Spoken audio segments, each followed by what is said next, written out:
Tahiti 80. Oh, really? Won't you forgive It's not bad. me? That's all I can Hold on. do. You know what this means? It's time for the weather. Oh my God, you guys are weathermen too? We do everything. We're DJs. So, yeah, few showers, high 51, low 40. That's all I've got. That's the weather. And if you can guess the rest of the weather and call in, I will give you $1 from Mike Mills' pocket. And up next, we have Tower of Power. No, it's not up next. I can't stand you sometimes. It's Frank Sinatra, I've Got You Under My Skin, Youth Lagoon, Cannons, and then Tower of Power. Oh, wow. That's okay. You That's can a call me long when that lineup. song comes on. You can leave, man. Exactly. I'm gonna leave. No, you're not. You're gonna play transfer and mics. you're gonna while I'm call doing my me. job, man.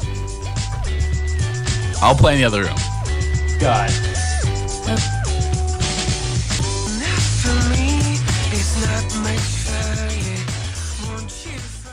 Coming down the escalator, I think I saw you. Hi, you're live. You're listening to WCUR. This is Xavier of Tahiti 80, and I'm glad to be on the show. I've been trying to work on this for about I think like 2 years now. Oh, really? Yeah, it's been hard timing. Yeah, hopefully this interview will be worth the wait and everything. For me, it's regardless. I've been a big fan since like 2007. I was working at a Hollister store, and I heard Soul Deep from Wallpaper for the Soul, and then I heard Heartbeat. And then after that, just pretty much everything else was history. And I was like, someday I'm going to interview this band. I just need to. What was the thing that captivated and made you realize that this is Tahiti 80 and this is what we're going to do? The first time we met everybody in the band, we were students, and you know we were not like proper musicians. I picked up a guitar because I loved music so much, and I guess everybody in the band was in the same situation. So we didn't have much, I would say, technique, but you know, we had a big record collection, so we were very curious about music. So I think that's what got us together, and we had the same ideas. We wanted to our first song, I mean the one I guess still almost famous number, it's called Heartbeat, and Yeah. this song was us trying to get some kind of a Motown groove, like a Jackson 5 groove, Right. and some Beach Boys chords. You know, that was always that thing, like we want to get, you know, like make the people dance, and at the same time work on the chord progressions, try to build the harmonies around the main melody and everything. So I think that's the main elements in the sound of Tahiti 80, I think. Heartbeat, I actually use that whenever I do the weather, like an intro song, and I re-loop it. And I did it just for fun, and my other friend and a couple other radio programmers, they liked it so much, or then became a thing when I would come to the meetings, they would play the song. So they wanted to know more about it, either that or Come Around off the album. Activity Center. Yeah. And there's also Easy, because I got the EP Easy, which was also a good song. And they said that it was like a retro funky sound to it. And I think Escalator, it has like the Smiths kind of like influence into it. So it was just, I always wondered, how did you guys figure out to intertwine music so well? Because it just always has this great clash of fusion. I guess, you know, that's such a big, you know, choice of sounds of I think we just follow the instincts of the moment. And when I wrote Escalator, I think I was listening to a bit of Swedish pop. I really like a band from the late 90s called Eggstone. Mm-hmm. And they had also that little bit of things like, you know, the House Martins Smith vibe, but they were also using different chords like major sevenths, a bit like you know, like chords you hear a lot in Brazilian music or in jazz.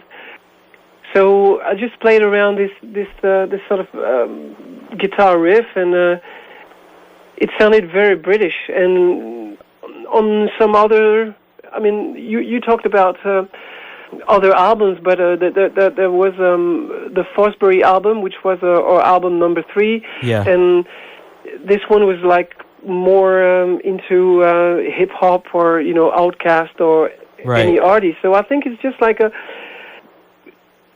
sometimes when you listen to music on the radio or you listen to music at home on your MP3 player, when it's on random, you get there's a lot of stuff. You can go from the Beatles to Caetano Veloso, or you can go to like more electronic music, and I guess it's kind of instinctive. We don't think too much. It's just, I think you find the chords, you get an idea for a song, and then it's the song that kinds of sets the mood for the recording. I mean, you have to listen to what the song is telling you. I know it sounds a bit crazy, but I actually agree, because as a DJ and just growing up with music, a lot of my friends, they give me a hard time because I can't listen to one album particularly. I always have to mix it up, which is why on iTunes or anything, I always buy just one song. But in your case, it just feels like you guys spend a lot of time on every song to just make it sound so like intertwined with what you really want. So I totally agree with you, because any of my friends will tell you that, like, I'm not usually like a big fan. But ever since I've heard Wallpaper for the Soul, which came out in 2002, it was unbelievable, the album. But it just seems like time and time again, you guys never cease to amaze and just keep trying to try new things, and it always comes out perfect. A lot of the friends and a lot of listeners at WCU, I remember in April, I had a bunch of requests for Heartbeat and Easy. And so I just made little videos for them and put the podcast, and they always asked about the song. So I was always wondering, like, I've tried to see if you guys ever toured in America before. Have you guys ever toured in America before? Yeah, we've played several times. Actually, we did several tours. I mean, the last time we played was like last September. We only played a few shows there, but the latest tour was March 2011. We played. We did a few shows around the South by Southwest Festival, and before that, we did a. I remember the first time we came to America. I mean, it was a long time ago. It was like 10 years ago, and we did like the full round, the full circle. We started the tour in LA and finished in LA. So that was quite an amazing experience for a bunch of French guys, like traveling in a van across the USA. So that was great. I mean, I always love playing in the States, but right now it's just a little more difficult to play the shows, because it's actually very, very expensive to tour America for European bands. So it's like when we get offers, we try to do. We always want to play, but sometimes, I mean, it's just we end up paying for the shows in the States. So I guess it's a bit strange when you started to pay for your own shows. So, but we played several times. Yeah, sure. One of my bucket lists, because I barely been to concerts, but one of the ones I would love to see before I die is Tahiti in concert. I can only imagine what that's like. And you guys are so big in Japan, and did you guys plan that, or was it just something that just came out of nowhere and you guys just went with it? Because from what I read and from the Twitter and the social medias, it just seems like you guys are so big in Japan. Yeah, I mean, we didn't have a master plan. We didn't try to get the right haircuts or everything. I mean, it's just I think maybe some common points between the French and the Japanese in the way we perceive English American pop music, and I guess what they liked about us is that in our music you can find some elements from the British scene or the English scene. You can get a bit of obviously an American influence in what we do, but you also get we can use synthesizers or electronic music. We can do I don't know. We talked about some Brazilian music. I think there's a bit of that as well. I think it's that's our sound, and I think Japanese people are very open-minded. They like music that they're like big fans of music. I mean, you go to a record store there, it's crazy. You find all the records you've been waiting for years. I mean, it happened several times for me. Wow. And I think in a way we in our sound we had a lot of elements that the Japanese people enjoy in music, but for the first time. I mean, one band, and you had all these different sensibilities, and then our song Heartbeat, became a major hit on the radio. It was like the most played foreign song on the radio. So Wow. that was, and then that's part of the fun. I mean, when we go when we in France, it's hard for us to get our songs on the radio, but in Japan, it's like it's easier. Like our songs are, like you get the latest Maroon 5 single, and you have also the Tahiti 80 single in the chart. Wow. In the top of the chart. So I mean that's great. I mean, when you start a band, you always want to experience success, and I guess we had that at least in one country. I mean, in other countries we have fans, and but I guess it's more like a cult status. It's not as we're not as mainstream as we are in Japan. So I mean, it's a blessing. It's great. I think, I guess you're right with that, because I know my friends, if you guys ever came back again, it would just be a whole group of us that would just come to see you, regard where it is. And I'm even considering the point, if I have to go overseas to see one, then that's the case. So I just hear your songs, and not only is the beat goes so well, but the words just go along with it. And I just, what keeps you inspired to write the way that you write? Because it's so magical, and it's so inspirational, and I can tell you, like, it doesn't matter what type of emotion I'm having, whether it's a good day, a bad day, or a sad day. The songs always just seem to pick me up or put me in the place I need to be. So I always wanted to know how you guys did that. I mean, thank you. That's very nice. Very nice compliments for the music and the words. I mean, I don't know. I think, I'm French, so... Yeah. I mean, writing lyrics is a bit more complicated, but than you're than the usual English speaker. I mean, natural born American. I think you're the French version of the Burt Bacharach. You just can always write songs until you die, and they're always going to be magic pieces. I hope so. Yeah, I was like just before the interview, I was finishing a new song, so hopefully I'll knock on wood. But I mean, it's just like.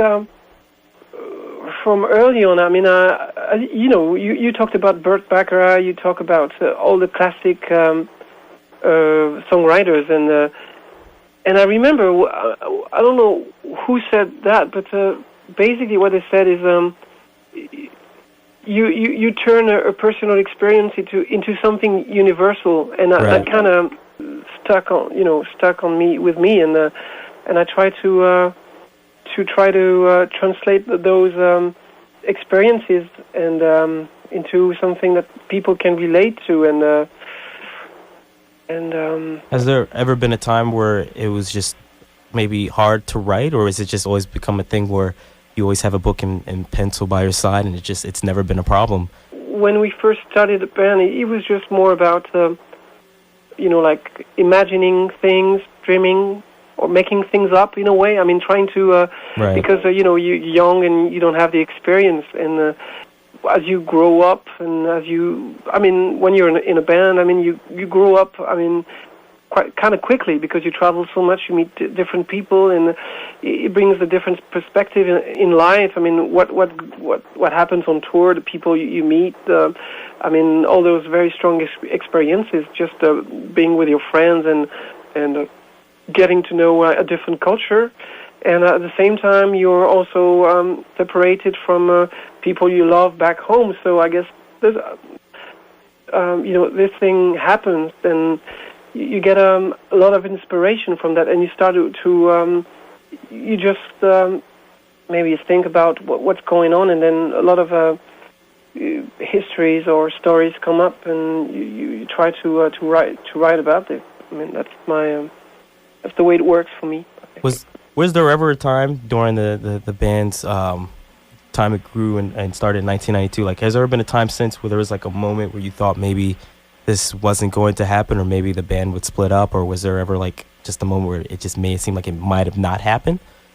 It's a matter of knowing when you want to, take a break. And so far, I mean, the only time where I needed to take a break is when I it was back in 2006 or something like that when I did my solo album, my first solo album. And I guess I said to the guys, I don't want to do another Tahiti 80 album right now because I think I will be like a total dictator in a studio because I wanted to do things my way. I mean, sometimes it's hard to work with other guys as well because you have to.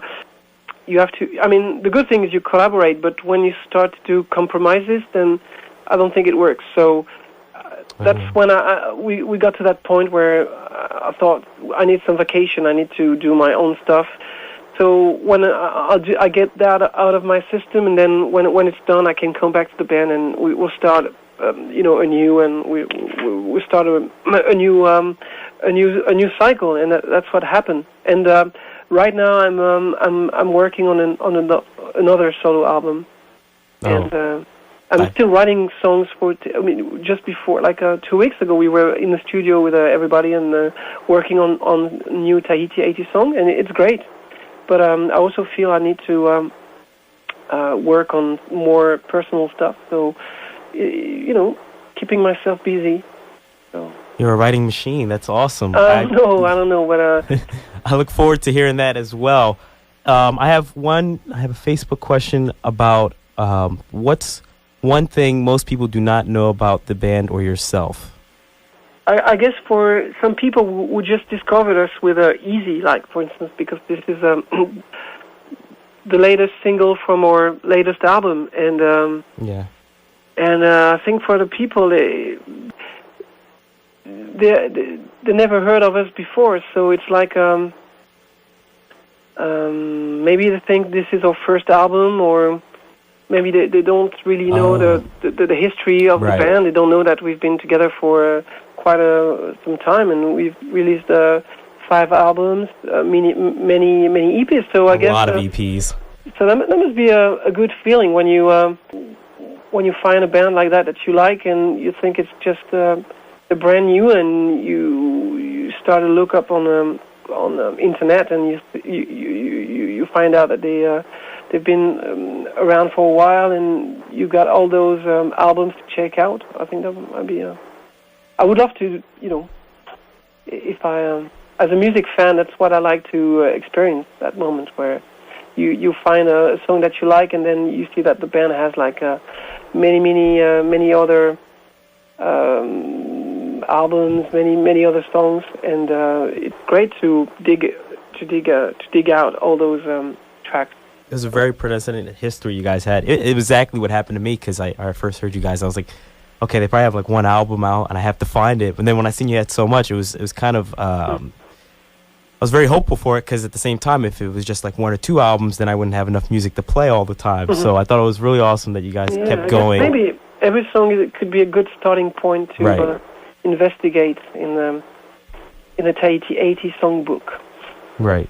I hope you keep writing, and I have another question about that. Is there a song that sticks out that the Tahiti 80s created so far that's your favorite?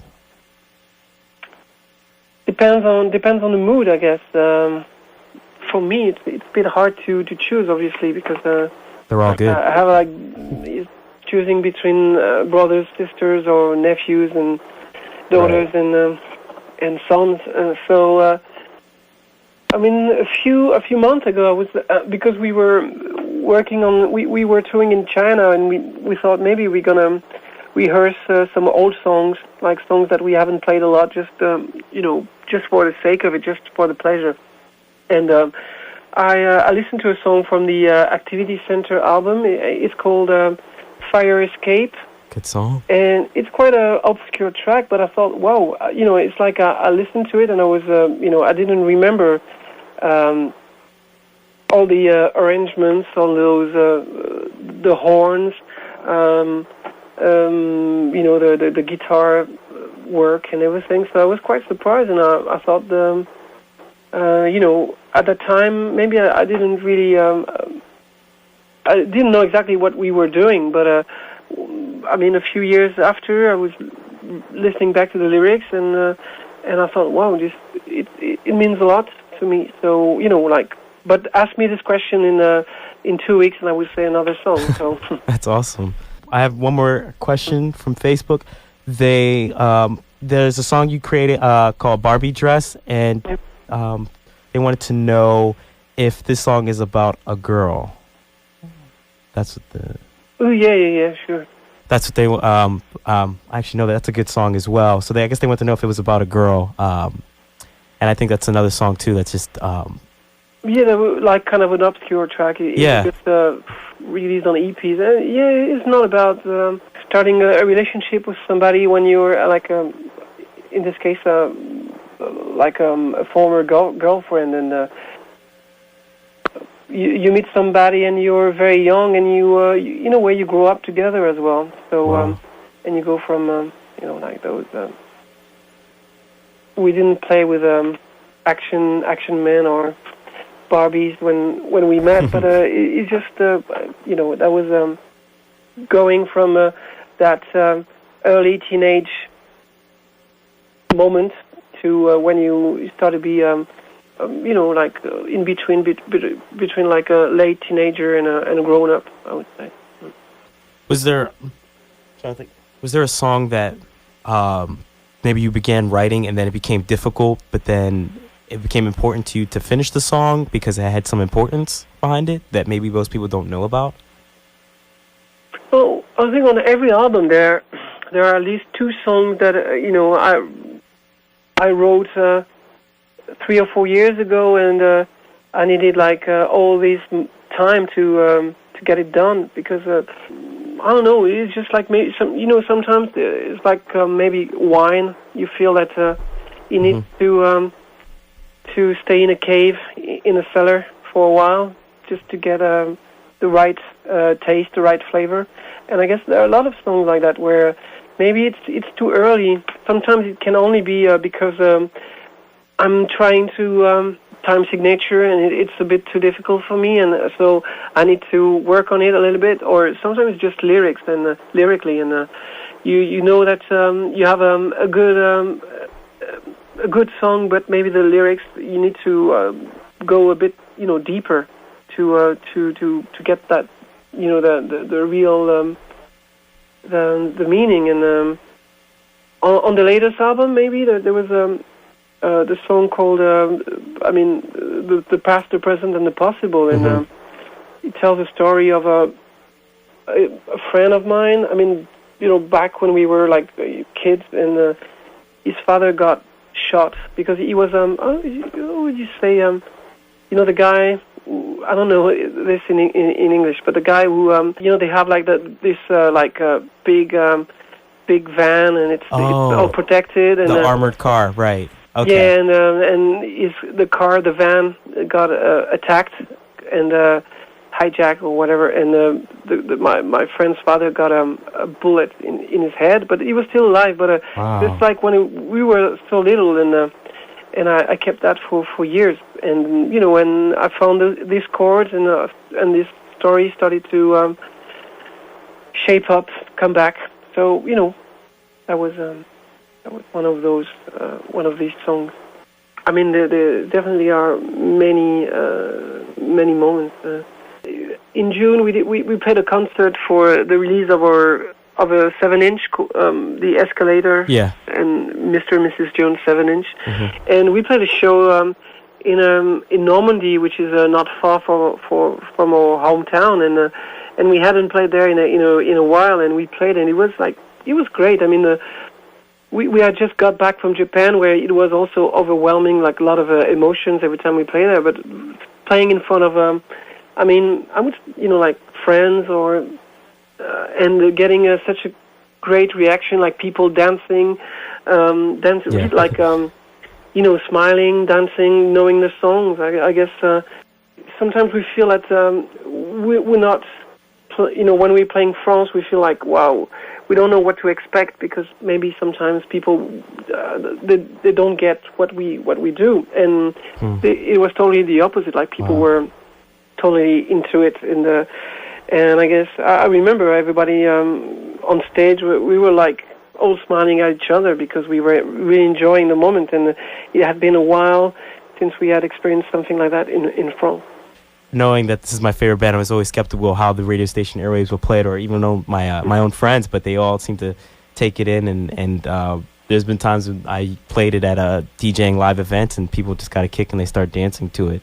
Very fun. I mean, that's such a great feeling, right? Yeah. When you get a reaction from the people, and hopefully, and dancing is always a positive reaction. Right. I just think it's cool because it's kind of like, this is because it's my favorite music, it's my favorite band. It's giving my part of myself to random strangers, and they accept it. What's next in store for Tahiti 80? What's the future projects? What can we expect from you guys next? Since you guys have done so much, and you guys, it's been almost 20 years since you guys been in existence. Oh, really? Yeah. But we started when very young, so. Yeah. So as I said, I mean, we've been working on new material, and the only thing, I mean, we need to finish. I mean, we have like a bunch of songs that we've been working on. It's good. I mean, it's great. I mean, it's still trying to fine tune the direction, but it looks like going back to something more groovy. I would say a bit more. Not exactly Fosbury-like, but in that sense, meaning it's a different groove, but it's still lots of melodies on top of that. So, but the thing we don't know is how we're gonna release those songs. We feel that we might go for short format, maybe just like several EPs, and then release an album. And so it means that we would work on 4 songs, put them out, and then see, what's the reaction, and go back to the studio and work more. I guess it's good when you spend like a month in a studio just thinking about an album, but it's also, I guess, there's less pressure when you decide to work on just a few tracks. So that's the Tahiti 80 thing, and. Everybody's been working also on a side project. Midrick, the guitar player, has a project. It's called Archipelago, like the island, where you find the turtles, Yeah. And Pedro has been remixing stuff. So I'm working on a second Axe River Boy album. Oh, nice. And hopefully, there will be some new stuff before the end of the year. It sounds all too promising, and I'm pretty sure, I'm almost positive it's going to be great. Even for me, first started listening to you guys, it kind of shocked me, and I know there's still different clothing stores that still play your music, and there's still different times I hear it on satellite radio. I can't wait to see what else you guys do. I'll always be a fiend for the music, so regardless, and thank you for the interview. I must have talked. I kept you on for a long time, but no problem. It was great. Thanks. I mean, it's great talking to somebody who's been listening to our music and enjoying it. So thanks a lot, man. And yeah, hopefully we'll be back in the States, and hopefully we can. I will be at every concert. Play in front of you, man. Yeah, I'll be at every concert in the Northeast, probably in America, if the money situation's right. I'm telling you, it's one of those things. Before I die, I interviewed you guys. Now I have to see you guys and meet you. You got a bit of time ahead, so. It's been a pleasure. Definitely a moment now. I just wanted to get off my bucket list. I was like, I have to interview this. This is my favorite band, and I feel I think it's Benoit. I think I've been in contact with. Just tell him thank you so much, because I must have been emailing him, like I must have sent him like 50 or 60 emails already. So. Oh, cool. So I'm glad we made it. So thanks for the support, and see you very soon. Alrighty, it's a date. Alrighty. Yeah. Thank you so much, man. Bye-bye. Bye. Something that I